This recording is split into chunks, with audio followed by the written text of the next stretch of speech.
Hello friends, hi, my name is Rother Jelis is my name. So finally यहाँ पर अलग अलग state की काउंसलिंग चालू हो चुकी है, जोसा की काउंसलिंग भी चालू हो चुकी है। यहाँ पर एक फ्रीज फ्लोट स्लाइड का ऑप्शन आता है, राइट, जो कि आपको काउंसलिंग में इंपॉर्टेंट पार्ट है। और बहुत सारी स्टेट काउंसलिंग में किसी में अपग्रेड का ऑप्शन आता है, किसी में राइट और दूसरी चीजों का ऑप्शन आता है। तो बट ये है क्या, फ्रीज क्या है, फ्लोट क्या है, स्लाइड क्या है, आज इसको डिटेल में समझेंगे और कैसे क्या इसका यूज करना चाहिए। तो चलिए शुरू करते हैं। देखिए, अगर हम बात करें कि काउंसलिंग की, राइट, तो यहां पर सबसे पहले होता है रजिस्ट्रेशन। रजिस्ट्रेशन के बाद हमारी चॉइस फिलिंग होती है और चॉइस फिलिंग के बाद कहीं ना कहीं एक रिजल्ट आता है अलॉटमेंट, जिसमें ये सारी प्रोसेस हमें करनी पड़ती है। तो पहला इसमें ऑप्शन है फ्रीज का।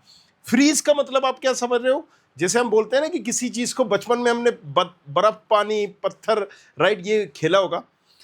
तो ये क्या था? फ्रीज, थम जाना, रुक जाना, ठहर जाना, जम जाना, राइट। सो फ्रीज का मतलब क्या हुआ? थम जाना, रुक जाना, ठहर जाना, जम जाना। इट्स मींस कि भाई मैंने XYZ चॉइस फिलिंग की थी। अच्छा, मैंने चॉइस फिलिंग में क्या की थी? पहले नंबर पर XYZ कॉलेजेस, दूसरे में उसी कॉलेजेस की दूसरी ब्रांच, तीसरा, चौथा, पांचवा, मुझे मान लीजिए पांचवें नंबर की ब्रांच मिली। तो मैं इस ब्रांच से, इस कॉलेजेस से सेटिस्फाई हूं, संतुष्ट हूं, और मैं यहीं रुकना चाहता हूं, थमना चाहता हूं, फ्रीज होना चाहता हूं। That's called freeze, right. So freeze का मतलब क्या है? थमना, रुकना, ठहर जाना। दैट्स मीन्स कि मुझे जो कॉलेज मिला है, रजिस्ट्रेशन और चॉइस फिलिंग के बाद जब रिजल्ट आएगा, उस रिजल्ट से मैं सेटिस्फाई हूं। भाई देखो, पहला राउंड होता है, उस राउंड के बाद भी दूसरा राउंड होता है, फिर तीसरा भी होता है। क्यों होता है? क्योंकि पहले राउंड के बाद सीटें खाली हो जाती। कैसे होती है भाई? पहले राउंड में तो सारी भर जाती है। किसी बच्चे ने मनपसंद उसको कॉलेज नहीं मिला, किसी बच्चे को मनपसंद ब्रांच नहीं मिली तो छोड़ दिया, किसी बच्चे ने फीस ज़्यादा लगी उस कॉलेजेस की तो छोड़ दिया, कोई और इश्यूज। तो अगर आप उस कॉलेज से, उस ब्रांच से सेटिस्फाई हैं, दैट्स कॉल, आपको वहां पर राइट फ्रीज हो जाना है। मतलब उसका एक तरीके से आप काउंसलिंग से बाहर हो गए अगर आपने फ्रीज का ऑप्शन चूज किया। अब ना आपको बेटर कॉलेजेस मिलेगा, ना बेटर ब्रांच मिलेगी। अब आप जस्ट वहां पर कॉलेजेस अटेंड करने की तैयारी करिए काउंसलिंग से बाहर। दूसरा यहां पर है फ्लोट, राइट। MPDT में इसी को हम बोलते हैं अपग्रेड, राइट। तो यहां पर राउंड फर्स्ट में मान लीजिए आपका रिजल्ट आया, MPDT में आपको अपग्रेड करने का बोला गया है। इसका मतलब यह है कि जो कॉलेज, जो ब्रांच आपको मिली, जो कॉलेज, जो ब्रांच से, मेरा क्या मतलब है, आपने XYZ भरा, 5वें नंबर का आपको कॉलेज ऑफ ब्रांच मिल गई।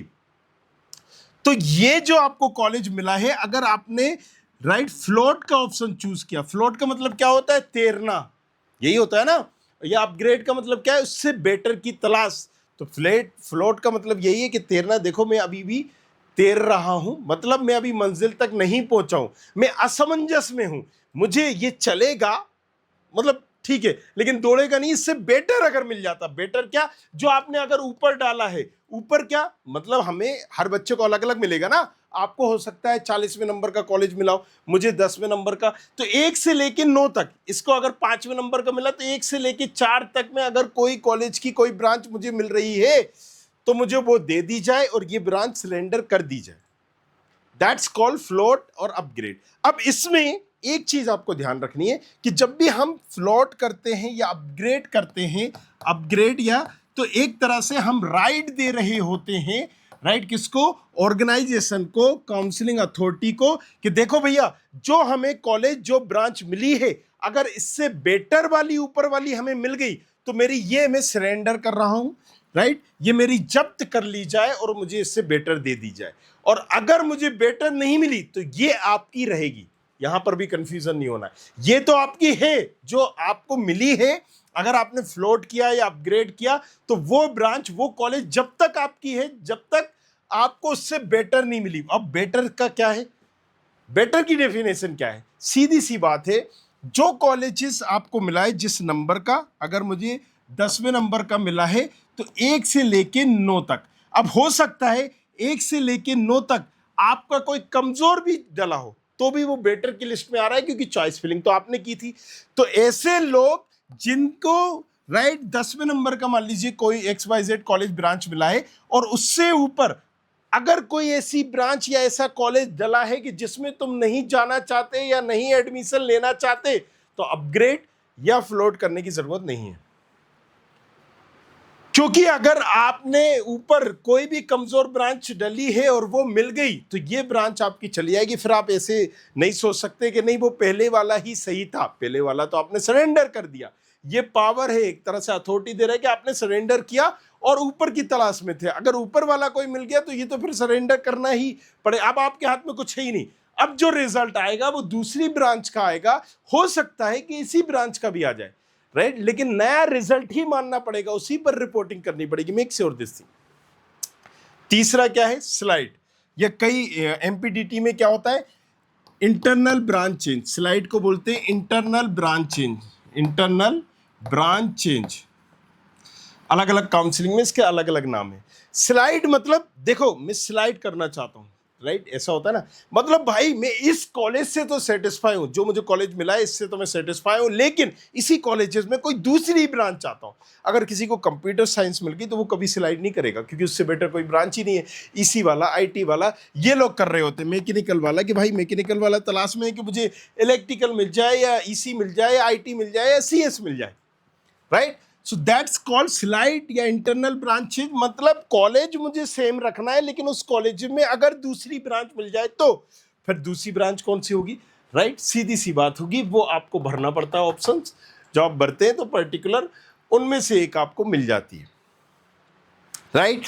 फ्रीज, फ्लोट, स्लाइड समझ गए। तो जब भी हम चॉइस फिलिंग कर रहे हैं, मेक श्योर कि हमें अपग्रेड और इंटरनल ब्रांच चेंज के हिसाब से, मतलब फ्लोट और स्लाइड, फ्लोट इसको क्या बोलते हैं, स्लाइड के हिसाब से ही चॉइस फिलिंग करनी है पर्टिकुलर, राइट। सो कई बार क्या होता है कि जैसे इंटरनल ब्रांच चेंजिंग का एक एग्जांपल बताऊं, ये स्लाइड का हम एग्जांपल बताएं। कई बार बच्चे क्या करते हैं कि भैया अगर इन्होंने CS डाला तो नहीं मिलेगी, उन्होंने EC डाल दिया, EC से घुस गए और EC के बाद इंटरनल उन्होंने IT कन्वर्ट कर लिया, CS कन्वर्ट कर लिया। बट अगेन किस रैंक पर कन्वर्ट होगा, क्या होगा, ये आपको समझना भी पड़ेगा। और इसके लिए आप जाके टूल का भी यूज कर सकते हो, राइट। यहां पर आप जाओगे studentkhapri.com, studentkhapri.com पर जैसे ही आप जाएंगे यहां पर एक वेबसाइट ओपन हो जाएगी, और जब आप इसको ओपन करेंगे, ये मेडिकल है, इंजीनियरिंग सिलेक्ट करिएगा। यहां से आपने यहां किया predictor choice filling tool, choice filling tool, right. जैसे सीसेप का, गुजरात का, IT का, जेक का, जोसा का, तो यहाँ पर ये आपको बताएगा कि कौन से कॉलेजेस को पहले डालना है, कौन से कॉलेजेस को बाद में डालना है। या प्रेडिक्टर पर जाएंगे तो रैंक डालकर पता कर सकते हैं कि मुझे एग्जैक्टली कौन सा कॉलेजेस मिलेगा। बड़ा आसान किया गया है, जाओ जाके देखो। और आई होप ये समझ में आ गया होगा। इंटरनल में एक राइट इंटरनली जो ब्रांच चेंज होता है एक बहुत अच्छा ऑप्शन होता है, बस तुम्हें पता होना चाहिए कि कैसे हम उसका यूज़ कर सकते हैं। और अगर ये सारी चीज़ें नहीं पता है तो एक एक्सपर्ट अपने पास रखिए, उनसे ही, उनकी गाइडेंस में ही अपनी चॉइस फिलिंग करिए, ताकि एक लो रैंक पे भी आप एक अच्छा कॉलेज पा सके। Thank you very much, thanks a lot. I hope you like this video. For more such videos, keep watching our channel and do not forget to like, share and subscribe.